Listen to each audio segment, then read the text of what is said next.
Баршаңызға сәлем. Мен сіздермен дәл қазір басынан өтіп жатқан оқиғамен бөліскім келіп тұр. Жігер мені жалпы әлеуметтік желіге шығарғалы, халықпен таныстырғалы, менің өмірімде тыныштық жоқ болып кетті. Ол қалай десеңіздер, осы күнге дейін маған TikTok, Instagram, жалпы личкама өте көп хаттар келіп жүрді. Ол хаттарға былай мән бермедім, бірақ жігерге жолама, жабыспа, ұрып кетеміз, көзге көрінбей деген сообщениялар келді. Мен оған мән бермейтін. Мүмкін ол жігердің тыңдап жүретін сүйікті тыңдармандары немесе бұрынғы сөйлескен мүмкін қыздары деп та бүйтіп қатты қабылдаған жоқпын өзіме. Ал бүгінгі жағдай мен шок болды. Мен магазиннен шығып, тротуардың бойында келе жатқам.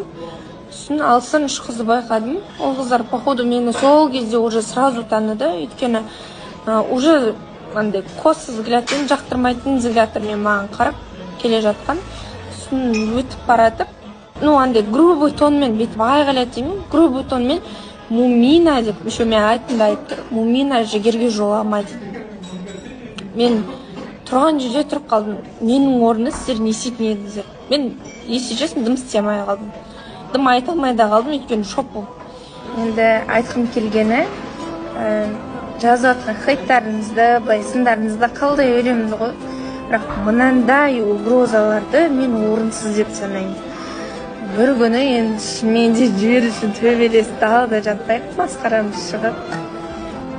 Сол концертте өтіп жүрген көрдім да, концерт басталған кезде сол қыз іздей бастадым.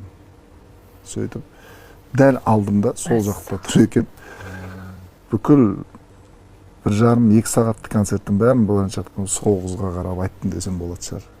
Яғни сен бір көргеннен ғашық болдың. Солай болып тұр ғой. Иә. Енді ол қыз байқады оны.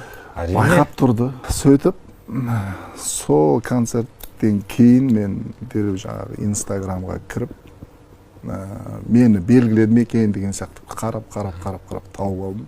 Белгілепті, е? Иә, белгілеп. Сторисқа. Сөйтіп сөйлесіп бастадым. Дорама. Тазда дорама ба бұл? Иә.